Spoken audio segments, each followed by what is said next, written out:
കർത്താവിന്റെ പരിശുദ്ധമായ നാൾ വാഴ്ത്തപ്പെടട്ടെ. ഈ സഭയുടെ വിശ്വസിക്കുന്ന പ്രകാശം കുടുംബം കടന്നു വന്ന ദൈവമക്കൾ നിങ്ങൾക്ക് എല്ലാവർക്കും കർത്താവായ യേശുവിന്റെ നാമത്തിൽ ഇന്ന് രാത്രിയുടെ സ്നേഹവന്ദനം അറിയിക്കും. എന്ന് നമുക്കൊരു വാക്യമായിട്ട് നാം ഇന്നലെ വായിച്ച രണ്ടാമത്തെ ഇതിന്റെ 18-ാം വാക്യത്തിന്റെ 2-ാം ഭാഗം മാത്രം വായിച്ചു. നാം എഴുന്നേറ്റ് പണിയുക എന്ന് പറഞ്ഞു. അങ്ങനെ അവർ ആ നല്ല പ്രവൃത്തിക്കായി അന്യോന്യം ധൈര്യപ്പെട്ടു. നാം എഴുന്നേറ്റ് പണിക, ഇവിടെ എഴുതിയിരിക്കുന്നു, നാം എഴുന്നേറ്റ് പണിക. അവർ അന്യോന്യം ധൈര്യപ്പെടുത്തി എന്നാണ് ഇവിടെ കാണാൻ കഴിയുന്നത്. ഞാനതിന്റെ അവസാന ഭാഗത്തിലാണല്ലോ ഇന്നലെ നിന്നത്. നമ്മൾ പല മതിലുകളെ കുറിച്ചൊക്കെ ഞാൻ പറയുകയുണ്ടായി. സ്നേഹത്തിന്റെ മതിലാണ്, സ്നേഹത്തിന്റെ ആ ദൈവത്തോടുള്ള അധികമായ സ്നേഹമാണ് നെഹെമ്യാവിനെ ഈ പണിക്കായി അധികം ശക്തീകരിച്ചത്. അതിനുശേഷം നമ്മൾ പറഞ്ഞു ഉപവാസവും പ്രാർത്ഥനയും അതിന് പ്രധാന ഘടകമായി തനിക്ക് സഹായമായി വന്നു. ഉപവാസത്തിനെയും പ്രാർത്ഥനയും അതിൽ നമ്മുടെ ജീവിതത്തിൽ ഇണിഞ്ഞിരിക്കുകയാണെങ്കിൽ അതിനെ പണിയാൻ, അത് ചെയ്യാൻ നാം ഉത്സാഹിക്കണം.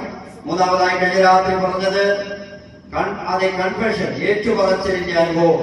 ജീവിതത്തിൽ ഒരു കുറവുകൾ സംഭവിച്ചു പോകും, എന്തെങ്കിലും കുറവുകൾ സംഭവിച്ചു പോയാൽ ദൈവത്തോട് ഏറ്റു പറയാനായിട്ടും തയ്യാറാകണമെന്ന് കഴിഞ്ഞ രാത്രി പറഞ്ഞു.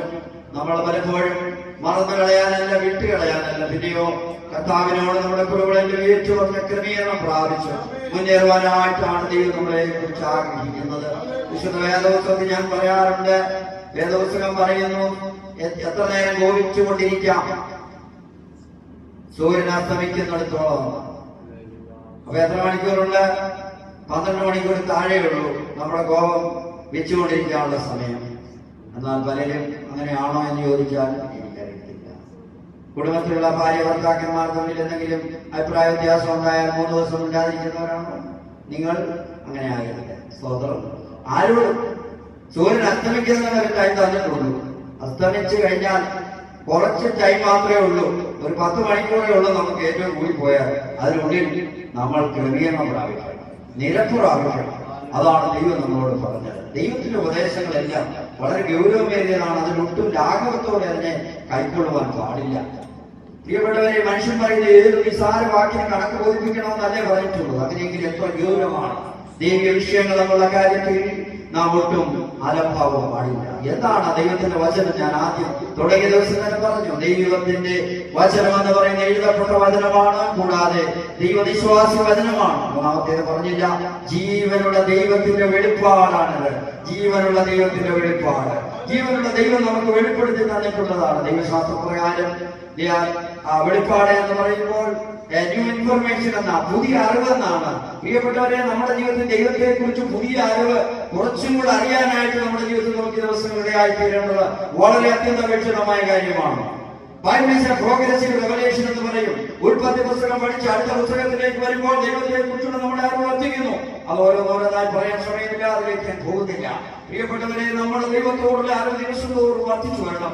ശബരിയാക്കാരൻ യേശുവിനെ കണ്ടപ്പോൾ പറഞ്ഞത്, നീ ഒരു യഹൂദനായിരിക്കും എന്നോട് എന്തിനാണ് കുടിക്കാനായിട്ട് ചോദിക്കുന്നത്? നമ്മൾ യാതൊരു ബന്ധമില്ലല്ലോ. ആദ്യം തന്നെ കണ്ടപ്പോൾ തനിക്ക് തോന്നിയത് അവൻ യഹൂദനാണ്. കുറച്ചുകൂടെ കഴിഞ്ഞു, കാര്യങ്ങളൊക്കെ അറിഞ്ഞു വരുമ്പോൾ സ്തോത്രം പറഞ്ഞു, നീ ഒരു പ്രവാചകനാണ്. അവസാനത്തിലേക്ക് വരുമ്പോൾ അവൻ വിളിച്ചു പറയുന്നു, ഇവൻ മശിഹായാണ്. ദൈവത്തെ കുറിച്ചുള്ള അറിവ് ജീവിതത്തിൽ വർദ്ധിച്ചു വരും. നമ്മുടെ വ്യക്തിപരമായ ജീവിതത്തിലും വിശ്വാസ ജീവിതത്തിലും നാളുകൾ പിന്തുടരുന്നതോറും അത് പിന്നിടുമ്പോഴും ദൈവമായിട്ട് നമ്മുടെ ബന്ധം അധികം അത് ദൃഢമായി തീരണം, വളരേണ്ടതാണ്, ശക്തിമത്താകേണ്ടതാണ്. അതിന് പറയുന്ന പോലെ ഇന്നലത്തെക്കാൾ എന്റെ ആത്മീയത ക്ഷീണിച്ചു പോയെന്ന് പറയാൻ നമുക്ക് സംഗതി വരുന്നത്. ഞാൻ എപ്പോഴും പറയുന്ന ഒരു പ്രയോഗമുണ്ട്, നിങ്ങൾ സ്കൂളിലൊക്കെ പഠിച്ചുകൊണ്ട് ഗ്രാഫ് വരയ്ക്കുന്ന കണ്ടിട്ടുണ്ട്. ഒരു ദിവസം ആത്മീയമായി മുന്നേറി അടുത്ത ദിവസം താഴോട്ട് പോകുന്ന രീതിയല്ല.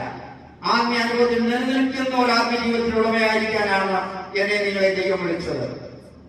ഈ വിഷയത്തിലേക്ക് മടങ്ങി വരിക. എന്താണ് ഇവിടെ പറഞ്ഞത്? അതെ, ഞങ്ങൾ പണിയും എന്നുള്ളതായിട്ടുള്ള ആ പണിക്ക് വേണ്ടി അന്യോന്യം ധൈര്യപ്പെടുത്തുന്നു. നാലാമത്തെ ഒരു മതിലെന്ന നിലയിൽ വേണമെങ്കിൽ പറയാൻ കഴിയുന്ന യൂണിറ്റി എന്നുള്ളതാണ് ഐക്യതയുടെ മതിൽ. എവിടെ ഐക്യത നഷ്ടപ്പെടുമോ അവിടെ എല്ലാം പ്രശ്നത്തിലായി. ഇന്ന് രാത്രി ദൈവം സഭയിൽ ആവശ്യം, കുടുംബത്തിൽ ആവശ്യം, എവിടെയും ആവശ്യം. പലപ്പോഴും പിശാചിന്റെ ഏറ്റവും വലിയ തന്ത്രമാണ് ഐക്യത കെടുത്തുക എന്നുള്ളത്. മനസ്സിലാക്കുക, പിശാച് ആദ്യത്തെ കുടുംബത്തിൽ തന്നെ പ്രവേശിച്ച് അവരുടെ സന്തോഷം കെടുത്തിക്കളയുവാൻ, ദൈവം കൊടുത്ത നല്ല അനുഭവങ്ങൾ നഷ്ടപ്പെടുത്തി കളയുവാനായിട്ട് ശ്രമിച്ചു. നമ്മുടെ കർത്താവ് പറഞ്ഞത്, കർത്താവ് അവർക്ക് വേണ്ടി പ്രാർത്ഥിച്ചത് പിതാവേ, നാം ഒന്നായിരിക്കുന്ന പോലെ ഇവരും ഒന്നായി തീരുമെന്ന് പിതാവിനോട് പ്രാർത്ഥിക്കുമെന്നാണ്. യൂണിറ്റിയെ കുറിച്ചാണ് ഇവിടെ കാണുന്നത്. നമ്മുടെ ഐക്യതയെ പലപ്പോഴും എടുത്തിക്കളയുവാൻ ശ്രമിക്കുമ്പോൾ ദൈവവേദനയെ നമ്മുടെ ജീവിതത്തെ കുറിച്ച് വളരെ ഗൗരവത്തോടുകൂടെ നാം ചിന്തിക്കേണ്ടതാണ്. ഏത് കാര്യമാണ് എന്റെ ഐക്യതയെ കെടുത്തുന്നു എന്ന് നാം നമ്മോട് തന്നെ ചോദിച്ച് ചിന്തിച്ചതിനെ ക്രമീകരിക്കുവാൻ ഓരോ നാളും വിശ്വാസി തയ്യാറാകേണ്ടതാണ്. അത് നമ്മുടെ ആത്മീയത്തിനും ആത്മീയത്തിനും എന്നും അനുഗ്രഹമായിരിക്കും എന്നതിന് രണ്ടു പക്ഷമില്ല.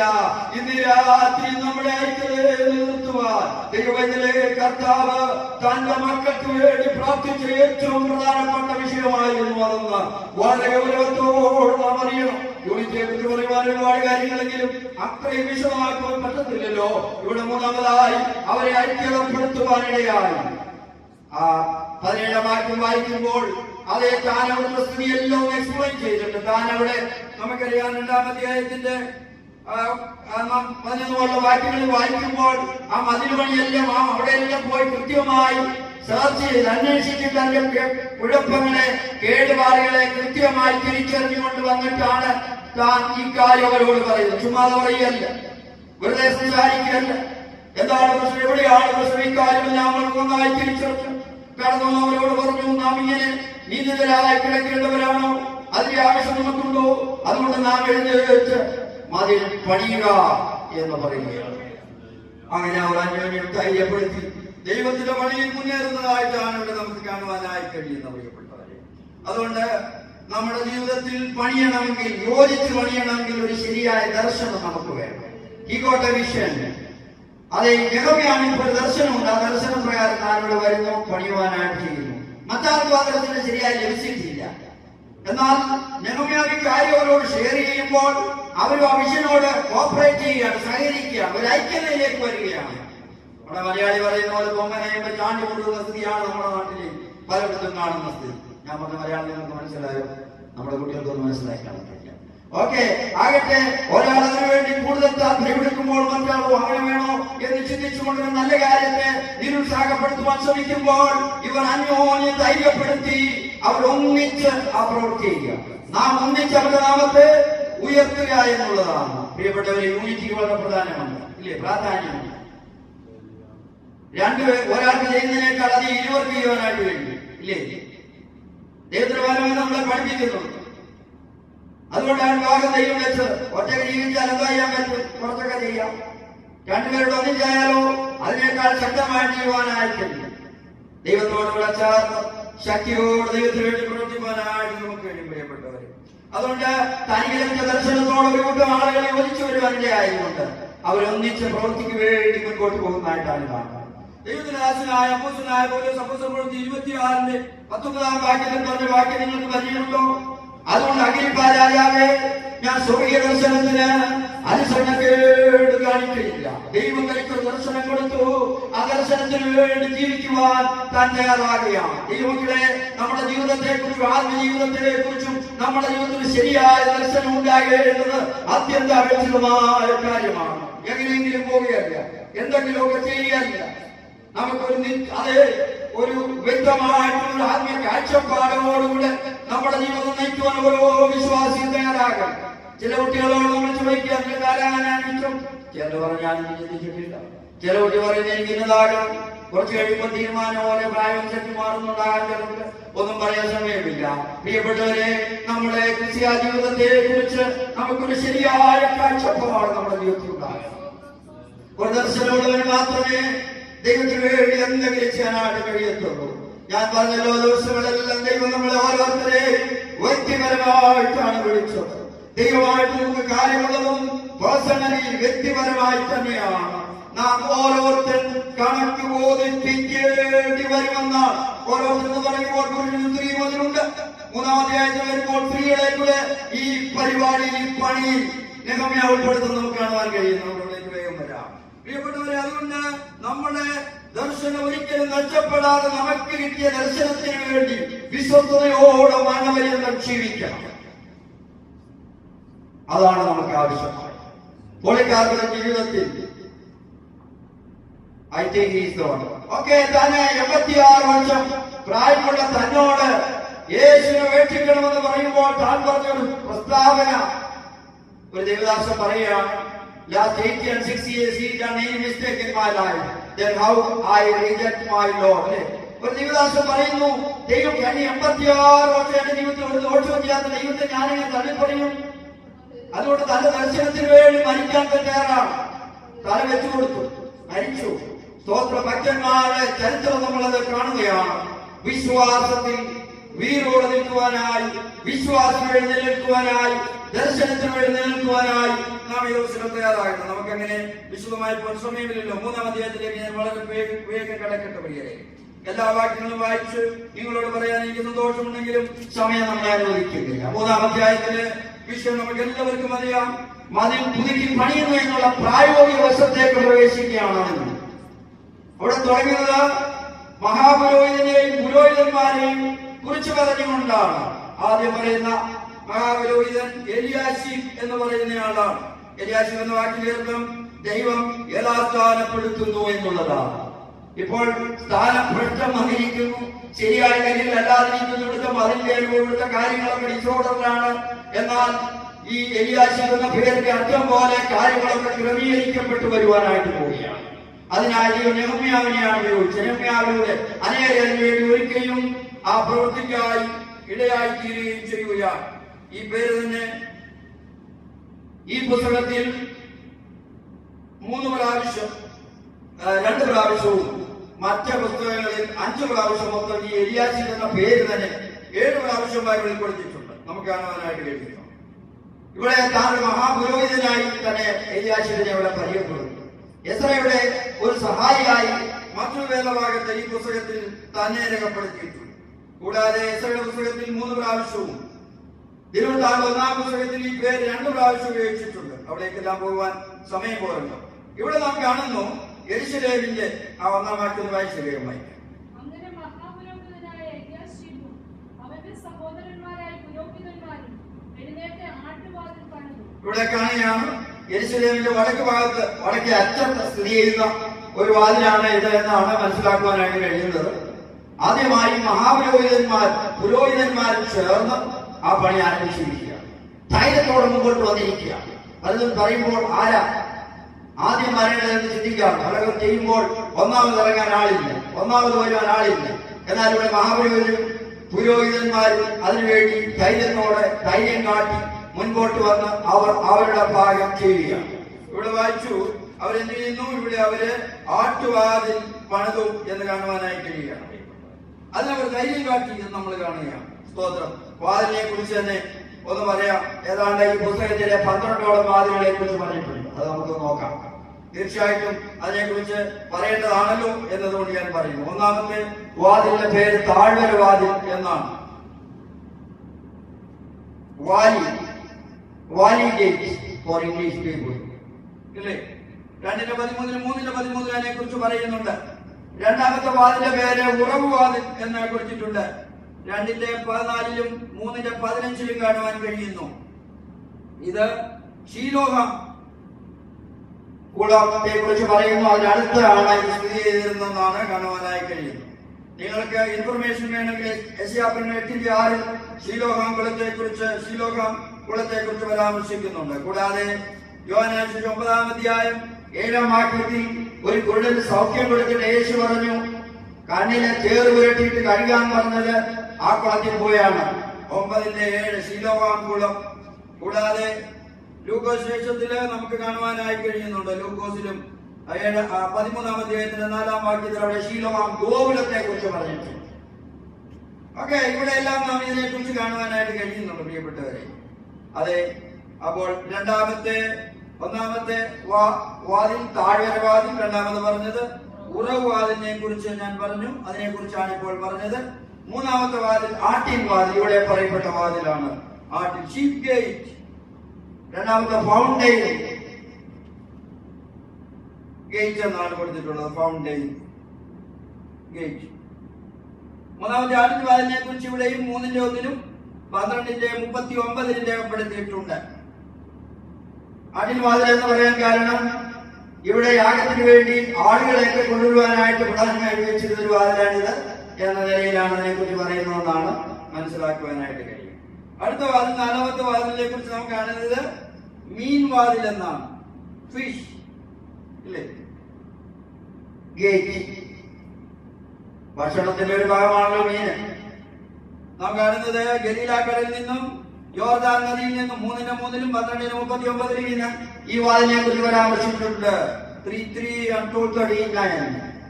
എന്താണ് ഈ രണ്ട് കടലിൽ ലഭിക്കുന്ന മത്സ്യങ്ങളൊക്കെ കൊണ്ടുവരുവാൻ ഉപയോഗിച്ചിട്ടുള്ള ഒരു വാതിലാണിത് എന്നാണ് അതിനെക്കുറിച്ച് രേഖപ്പെടുത്തിയിട്ടുള്ളത്. അടുത്ത വാതിൽ പഴയ വാതിൽ എന്ന് നമുക്ക് കാണുവാനായി കഴിയും.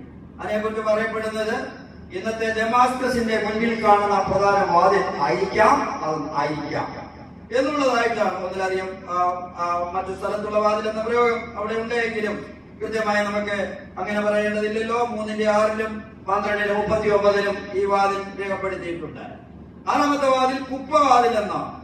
അതിനെക്കുറിച്ച് ഇംഗ്ലീഷ് കൊടുത്തിരിക്കുന്നത് റെഫ്യൂസ് ഗേറ്റ് എന്നാണ്. റെഫ്യൂസ് 2:13 3:14 12:31 അതിനെക്കുറിച്ച് പറഞ്ഞിട്ടുണ്ട്. കുപ്പ എന്ന് പറയുന്ന നിങ്ങൾക്ക് മനസ്സിലാവും, മലയാളികൾക്കൊക്കെ അറിയാം. വേസ്റ്റ് അല്ലേ?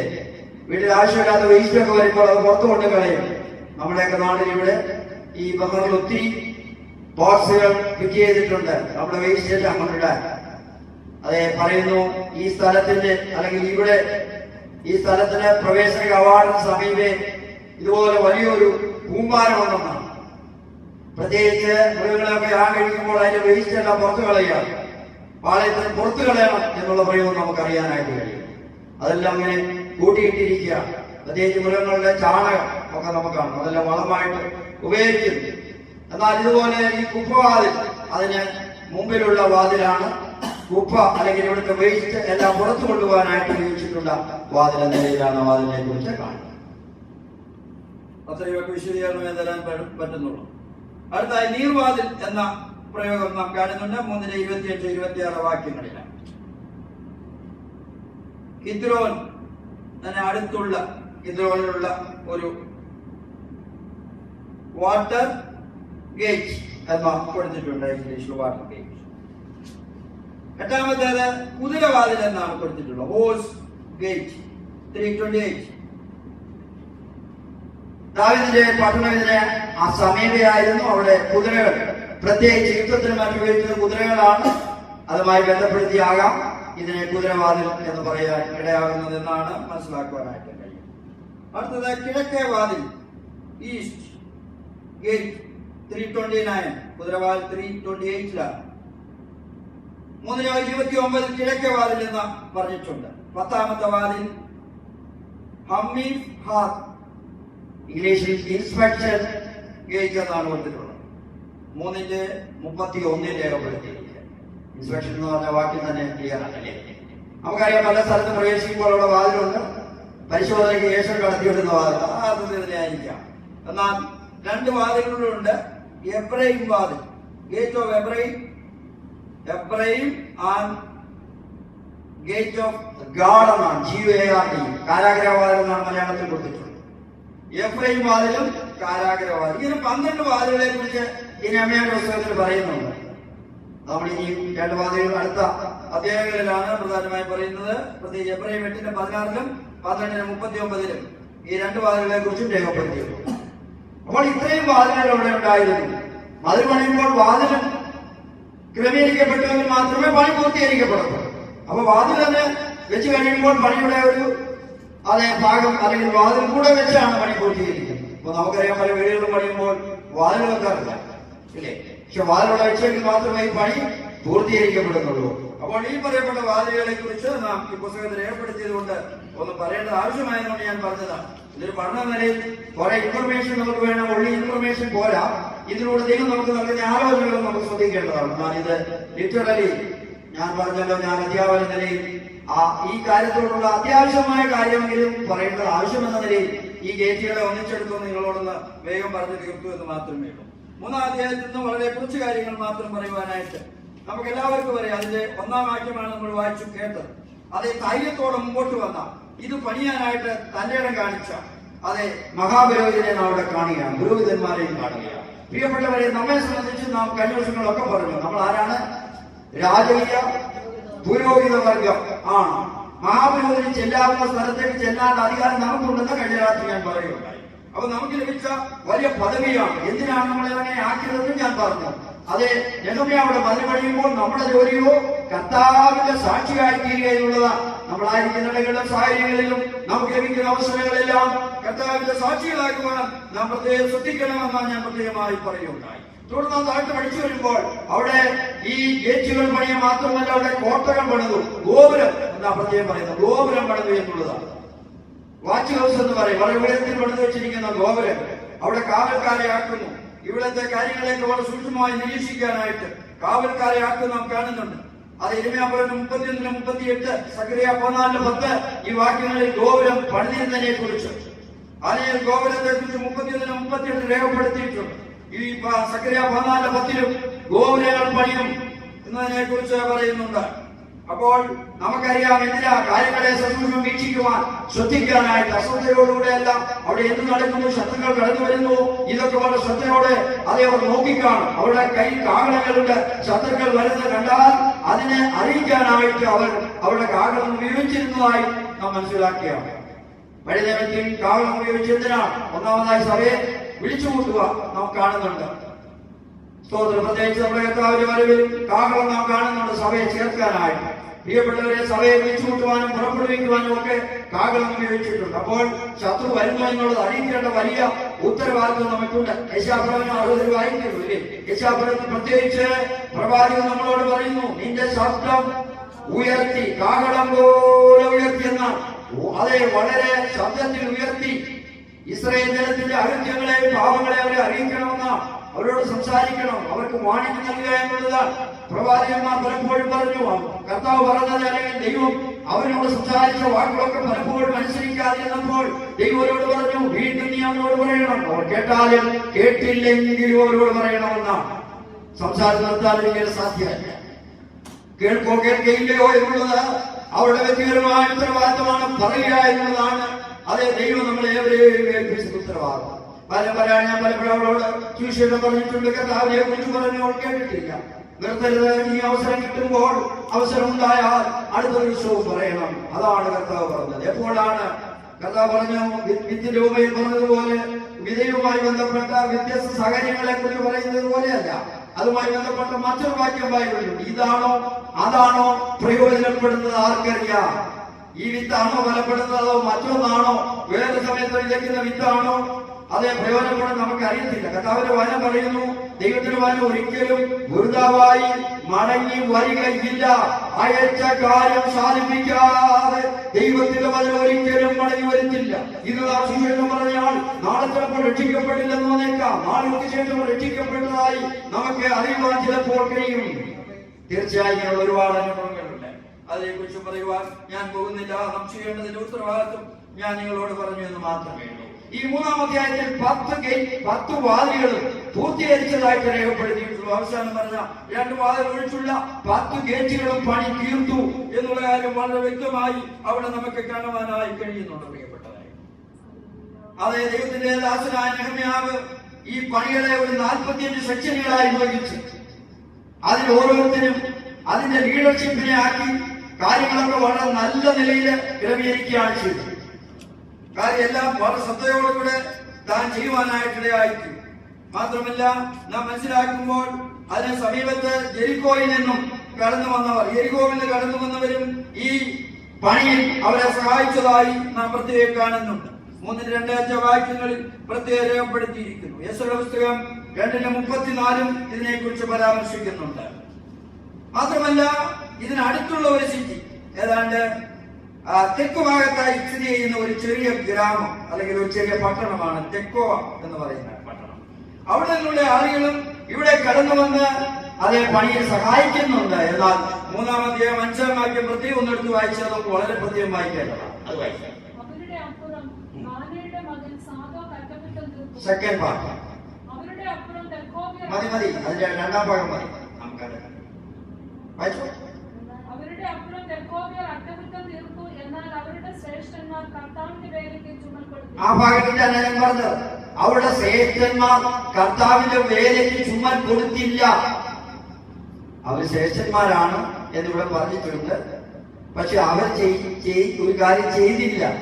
ചെയ്യേണ്ടതായിരുന്നു, പക്ഷെ അവർ ചെയ്തില്ല. പ്രിയപ്പെട്ടവരെ, ഇവിടെ വളരെ പ്രധാനമായി നാം കാണുന്നത് ഈ 3-ാം അധ്യായത്തിലെ മൊത്തം വാക്യങ്ങളിലും ഒരു സ്ഥലം മുതൽ മറ്റൊരു സ്ഥലം വരെ ഇന്നവർ പണിതു, ഇന്നവർ പണിതു, ഇന്നവർ പണിതു എന്ന് പ്രത്യേകം രേഖപ്പെടുത്തി വെച്ചിട്ടുണ്ട്. ഓരോ വ്യക്തികളും അവരുടെ ഭാഗം പണിയുന്നെങ്കിൽ മാത്രമേ പണി പൂർത്തീകരിക്കപ്പെടത്തുള്ളൂ.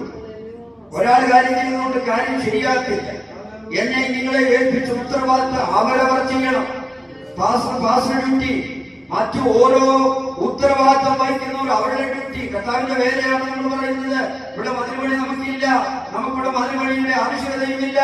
എന്നാൽ ദൈവം ഏൽപ്പിച്ച ഭാഗം, നമ്മുടെ ഭാഗം നമ്മൾ ചെയ്ത് തീർക്കേണ്ടതിന്റെ ഉത്തരവാദിത്വം നമുക്കുണ്ട്. നമ്മൾ ചെയ്യേണ്ട ഭാഗം നമ്മൾ തന്നെ പണി തീർക്കണം. അതെ, നമ്മുടെ ഭാഗം നമ്മൾ പണിയാത്രത്തോളം കാലം ഈ പണി പൂർത്തീകരിക്കപ്പെടാതെ കിടക്കും. നമ്മുടെ വ്യക്തിപരമായ ജീവിതത്തിൽ, കുടുംബപരമായ ജീവിതത്തിൽ, സഭാപരമായ ജീവിതത്തില്, സാമൂഹികപരമായ ജീവിതത്തിലൊക്കെ നമുക്ക് ഒരുപാട് കടപ്പാടുകൾ, ഉത്തരവാദിത്തങ്ങളുമുണ്ട്. അത് നാം ചെയ്യാതെ വിട്ടുകളയുന്നെങ്കിൽ അതേ പണി എങ്ങനെ പൂർത്തീകരിക്കപ്പെടും? പ്രിയപ്പെട്ടവരെ, നമ്മളെ ആശ ഗ്രൂപ്പ് ഒരു ഗ്രൂപ്പായി നമ്മളിവിടെ വെക്കുമ്പോൾ നമ്മൾ പലരും പല ഫംഗ്ഷൻസ് ചെയ്യുന്നുണ്ട്, ഇല്ലേ? ഒരു കയ്യിൽ 5 അതേ വിരലുകളുണ്ട്. അതിന് ഡിഫറൻറ്റ് ഫംഗ്ഷനാണ് ദൈവം വെച്ചിട്ടുള്ളത്. ശരീരത്തിൽ വിവിധ അവയവങ്ങളെ ദൈവം സൃഷ്ടിച്ചത് അതിന് വിവിധ അതേ കാര്യം ചെയ്യാനായി ദൈവം മാറ്റി വെച്ചു. ദൈവം ഒരു യോഗ്യമായ സ്ഥലത്ത് യോഗ്യമാനെ വിറ്റ് ചെയ്തിരിക്കുകയാണ്. നാം ചിന്തിക്കുകയാണെങ്കിൽ വേദപുസ്തകം പറയുന്നു, ദാവീദിന്റെ വാക്ക്, ദൈവം നമ്മളെ അതിശയവും അത്ഭുതകരമായി സൃഷ്ടിച്ചെന്ന. എന്തുവാ അതിന്റെ അർത്ഥം? എല്ലാം അതിന്റെ സ്ഥാനത്ത് തന്നെ ദൈവം വെച്ചിരിക്കുക. എന്നിട്ട് അതിന്റെ പ്രൊട്ടക്ഷനും ഒക്കെ പറയാനായാലും എത്രയോ സമയം വേണം. നമ്മുടെ ശരീരത്തിൽ നാടി നരമ്പുള്ള സംഖ്യ ഇല്ലേ, ഒക്കെ പറയാൻ പോയാൽ നമുക്ക് പറയാനായിട്ട് പറ്റത്തില്ല. എത്രയോ അതിശയമെന്ന് പറഞ്ഞാൽ പോലെ എത്രയോ അതിശയമാണ് നമ്മുടെ ഈ ശരീരത്തിന്റെ ഫംഗ്ഷനെ കുറിച്ച് നമ്മൾ സെപ്പറേറ്റ് ചെയ്ത് പഠിച്ചാൽ. ഇതിന് കൈകാര്യം ചെയ്യാനായിട്ട് എത്രയോ ഡിപ്പാർട്ട്മെന്റാണ് ഇപ്പോൾ കൈകാര്യം ചെയ്യാനായിട്ടുള്ളത്. ഓരോ ഡിപ്പാർട്ട്മെന്റ് സ്പെഷ്യലിസ്റ്റുകളെ വെച്ചിട്ടുണ്ട്. അല്ലാത്തവരെ ഉടനെ ആ സ്പെഷ്യലിസ്റ്റ് എഴുതി അയച്ചു, അവരെ കാണിക്കട്ടെ എന്ന്. നിങ്ങൾക്കറിയാം, വിശദീകരണമൊന്നും ഞാൻ തരുന്നില്ല. അപ്പോൾ ഈ ശരീരത്തിൽ തന്നെ എത്രയോ സ്പെഷ്യലിസ്റ്റുകളാ ഈ കാര്യം കൈകാര്യം ചെയ്തുകൊണ്ടിരിക്കുന്നത്. മെഡിക്കൽ ഫീൽഡുമായി ബന്ധപ്പെട്ട ധാരാളം ആളുകളുണ്ടോ നിങ്ങൾക്കറിയാം. പ്രിയപ്പെട്ടവരെ, അതുകൊണ്ട് നിങ്ങൾ മനസ്സിലാക്കണം, ക്രിസ്തുവിന്റെ ശരീരത്തിന്റെ അവയവങ്ങളാണ് നമ്മളെന്ന് വേദപുസ്തകം പറയുന്നു. ഒരു ശരീരവുമായി ബന്ധപ്പെടുത്തി നമ്മളെ ചിന്തിക്കുമ്പോൾ ഓരോ അവയവങ്ങളുടെയും പക്ഷം ശരിയായ നിവർത്തിക്കപ്പെടുമ്പോൾ മാത്രമേ അത് ശരിയായി മുന്നേറത്തുള്ളൂ. കാലിൽ ഉറുമ്പ് കഴിക്കുമ്പോൾ കൈ പറയാ, നിന്റെ കുഴപ്പമുണ്ടായിരുന്നു, നീ എന്തിനാ ഉറുമ്പിനെ ചവിട്ടിയത്? നിനക്ക് വലിയ ആവശ്യമുണ്ടായിരുന്നു, നീ എന്തിനാ അവിടെ തട്ടാൻ പോയത്? ഇതൊക്കെ ചോദിച്ചാൽ ഉടനെ നമ്മുടെ കൈ ചെന്ന് അതിനെ അങ്ങ് തൂത്ത് കളയും. ഇതുപോലെ ഓരോ കാര്യവും ഇന്റർ റിലേറ്റഡ് ആണ്. നമുക്കറിയാം, ഉടനെ നമ്മുടെ ബ്രെയിൻ ഓർഡർ കൊടുക്കുക, ഇങ്ങനെ ചെയ്യാം. അതൊന്നും ഞാൻ പറയുന്നില്ല വീട്ടുകാരെ. അതുകൊണ്ട് ഇതെല്ലാം ശരിയായി കോർഡിനേറ്റ് ചെയ്ത് പ്രവർത്തിക്കണം. ദൈവസഭയും ദൈവ പ്രവർത്തനങ്ങളും എല്ലാം അങ്ങനെ തന്നെയാണ്. എല്ലാവരുടെയും സഹകരണം ഇതിന് വളരെ അത്യാവശ്യമാണ്. യൂണിറ്റി എന്നുള്ളത് വളരെ പ്രധാനപ്പെട്ട കാര്യമാണ്. ഞാൻ നേരത്തെ തന്നെ പറഞ്ഞു, യൂണിറ്റി എവിടെ നഷ്ടപ്പെടുന്നുവോ അവിടെ വലിയ പ്രശ്നമാണ്. അതുകൊണ്ട് വളരെ ഗൗരവത്തോടെ നാം എന്നും ചിന്തിക്കണം. അത് നമ്മുടെ കുടുംബത്തിൽ തുടങ്ങി ഏറ്റവും സ്മോൾ യൂണിറ്റായ ഫാമിലിയിൽ ആരംഭിക്കാം. നമ്മുടെ സന്തോഷത്തെ മൈക്രേപ്പെടുത്തുവാൻ ശത്രുക്കാരും പ്രവർത്തിച്ചു. ഈശാൻ ആദ്യം പ്രവർത്തി യൂണിറ്റി ഇല്ലാതാക്കാൻ കുടുംബത്തിലാണെന്ന് ഞാൻ ആദ്യമേ തന്നെ പറഞ്ഞു കഴിഞ്ഞു. അതുകൊണ്ട് വളരെ പ്രധാനപ്പെട്ട കാര്യമാണ്. പ്രിയപ്പെട്ടവരെ, നമ്മൾ മറക്കരുത്. അതുകൊണ്ട് ഇവിടെ സ്തോത്രം, ഇതിൽ ചിലര്, ഇതിൽ പ്രധാനികൾ എന്ത് ചെയ്യുന്നില്ല, കർത്താവിന്റെ വേലയ്ക്ക് ചുമൻ കൊടുത്തില്ല. ഇത് വളരെ പ്രത്യേകം എഴുതി വെച്ചിരിക്കുക. അതിൽ അടിവരയിട്ട് നമ്മൾ ചിന്തിക്കണം. നമ്മളോട് ചോദിക്കണം, ഞാൻ കൊടുക്കുന്നുണ്ടോ? അവൻ കൊടുക്കുന്നു, ഇവിടെ കൊടുക്കുന്നു എന്നല്ല. You ask personally. പ്രസംഗത്തിൽ ഒരു അപ്ലിക്കേഷൻ പാർട്ട് എന്ന് പറഞ്ഞുണ്ട്. നമ്മളോട് ചോദിക്കണം, ഞാൻ ചുമൽ കൊടുക്കുന്നുണ്ടോ? അതാണ് നമ്മളോട് ചോദിക്കാൻ. ഇന്ന് രാത്രി മറ്റാരെയും നാം കാണണം, അവരെ ആരെയും നാം നോക്കണ്ട. നാം നമ്മളോട് തന്നെ ചോദിക്കുക, എനിക്കത് ചെയ്യാൻ കഴിയുന്നുണ്ടോ കർത്താവേ? കർത്താവിനെ ഏൽപ്പിച്ച, ദൈവനെ വിളിച്ച, എനിക്ക് നൽകിയ ദർശനം, ദൈവനെ വിളിച്ചപ്പോൾ എന്നിലൂടെ ദൈവം ഉദ്ദേശിച്ചത് ചെയ്യാൻ എനിക്കിടയാകുന്നുണ്ടോ എന്ന് വളരെ ഗൗരവമായി ചിന്തിക്കണം. 10:29 അതിനെക്കുറിച്ച് വായിക്കുന്നുണ്ട്. നാം ഇവിടെ മനസ്സിലാക്കുമ്പോൾ താഴോട്ട് വരുമ്പോൾ യെരൂശലേമിന്റെ പകുതി ഭാഗവും, അതുപോലെ തന്നെ ഇതിന് താഴെ വാക്യങ്ങളാണ്. ഞാൻ എല്ലാ കാര്യങ്ങളും വാക്യങ്ങളും അങ്ങനെ ഓരോ വാക്യം എടുത്ത് വായിപ്പിച്ച് പറഞ്ഞു പോകുവാൻ സമയം പോരാ. പകുതി ഭാഗത്തിന്റെ ഒരു അധ്യക്ഷനാക്കി ശലൂം എന്ന് പറയുന്ന ഒരാളെ ആക്കി വെച്ചിരിക്കുന്നതായിട്ട് അവിടെ കാണും. ബാക്കി ഭാഗത്തിന് ചുമതല നെഹ്മ്യാവിനാണ്. എന്നാൽ അതിന് ചുറ്റുപാട് മറ്റു പല ഗ്രാമങ്ങളെയും നമുക്ക് കാണുവാൻ കഴിയുന്നു. ഇവിടെയെല്ലാം ഗവർണർമാരെ നിയമിച്ചിരിക്കുന്നുണ്ട്. പ്രത്യേകിച്ച് നാം മുമ്പേ വായിച്ച ദാനിയേൽ 3-ാം അധ്യായത്തിന്റെ 2-ാം വാക്യം വായിച്ചു. അത് വിവിധ റെസ്പോൺസിബിലിറ്റി കൊടുത്തിട്ടുള്ള ആളുകളെ കുറിച്ച് അവിടെ പറയുന്നുണ്ട്. അപ്പൊ അതൊന്ന് നോക്കാം. 3:2 മാത്രം. പ്രധാന ദേശാധിപന്മാരെ പിന്നെ സ്ഥാനാപതിമാരെ നിയമിച്ചിരിക്കുന്നു. ഓരോ ദേശത്തിനും അധിപരായിട്ട് അവരെ ലീഡേഴ്സ് നിയമിച്ചിട്ടുണ്ട്. ന്യായം തീർക്കാൻ, ന്യായ കാര്യങ്ങൾ നിർവഹിച്ചു കൊടുക്കാൻ ന്യായാധിപന്മാരെ വെച്ചിട്ടുണ്ട്. പിന്നെ സാമ്പത്തികമായ മറ്റു കാര്യങ്ങളൊക്കെ കൈകാര്യം ചെയ്യാനായി ഫൈനാൻസ് മിനിസ്റ്റർ എന്ന നിലയിൽ അതിന് ഉത്തരവാദിത്തപ്പെട്ട കാര്യങ്ങൾ അത് അവർക്ക് വേണ്ടതൊക്കെ കൊടുക്കുവാനും മറ്റു കാര്യങ്ങൾ അത് നിർവഹിക്കുവാൻ ഭണ്ഡാരത്തിന്റെ ചുമതലയുടെ ആളുകളുണ്ട്. മന്ത്രിമാരുണ്ട്, നഗര അധിപന്മാരുണ്ട്. ദാനിയേൽ 3:2 മോളെ വായിച്ചു. സകല സംസ്ഥാന പാലകന്മാരും കണ്ടോ. ബാബിലോണിയയിലുള്ള പക്ഷി സാമ്രാജ്യത്തിലും അങ്ങനെ ഉണ്ടാകും. ഇവരെല്ലാം ബിംബത്തെ നമസ്കരിക്കാനുള്ള കാര്യം അവിടെ പറഞ്ഞത് നമ്മൾ അതിനെക്കുറിച്ച് പറയാൻ വേണ്ടിയാണ്. സോദരം, അപ്പോൾ ഓരോ ഉത്തരവാദിത്വം ഓരോരുത്തരെയും ഏൽപ്പിച്ചു. അത് തന്നെ ഞാൻ പറഞ്ഞു. അവരൈക്യമായി ചേർന്ന് പ്രവർത്തിക്കുമ്പോഴാണ് ദൈവത്തിന്റെ പ്രവൃത്തി ശക്തമായി അനുഗ്രഹമായി തീരുവാനായിട്ടിടയായി. ഇന്ന് രാത്രി പേരെ എനിക്ക് നിങ്ങളോട് പറയാനുള്ളത്, ഈ ഭാഗത്ത് നിന്ന് ഓരോ വ്യക്തികളെയും അവരുടെ പേരുകളെ എടുത്ത് ഉദ്ധരിച്ച് പറയുക എന്നുള്ളത് അത്ര എളുപ്പമായ കാര്യമല്ല. അതുകൊണ്ട് ഞാൻ അതിലേക്ക് പോകുന്നില്ല. ഇന്ന് രാത്രി ഞാൻ പറയുന്നു, നമ്മൾ ചെയ്യേണ്ടത് നമ്മുടെ ഭാഗം നാം തന്നെ പണിത് തീർക്കണം. എപ്പോഴും ആളുകൾ കുറ്റം അടുത്ത ആളുകൾ കണ്ടെത്തും. അവ പറഞ്ഞതുപോലെ ഇല്ലേ, ആദാം പറഞ്ഞു എന്തുവാ, ആദാം പറഞ്ഞു കുറ്റം. ഓക്കെ, ആദാമിന്റെ കാര്യം ഇല്ലേ, നീ എനിക്ക് തന്നെ ഈ സ്ത്രീയാണ് കുഴപ്പമുണ്ടാക്കിയത് എന്ന് പറഞ്ഞു. അവിടെ തളിപ്പറയാണ് കുറ്റം അവളുടെ മണ്ടയിൽ വെച്ചു കൊടുത്തു ഇല്ലേ. എന്നാൽ അതിനെ പല വിധത്തിലൊക്കെ പറയാം, അതിനെക്കുറിച്ച് ഞാൻ പോകുന്നില്ല. പ്രിയപ്പെട്ടവരെ, എന്നാൽ കർത്താവിന്റെ ദൈവസന്നിധിയിൽ നിന്നുകൊണ്ട് ആദാം പറഞ്ഞത് അതെ, അവന്റെ കുറ്റം അവളുടെ മേൽ അടിച്ചേൽപ്പിച്ചിരിക്കും. അല്ലെങ്കിൽ അവളാണ് കുറ്റം ചെയ്തത് എന്നുള്ളതാണ്. ചെയ്തത് തന്നെ ശരിയാണ്.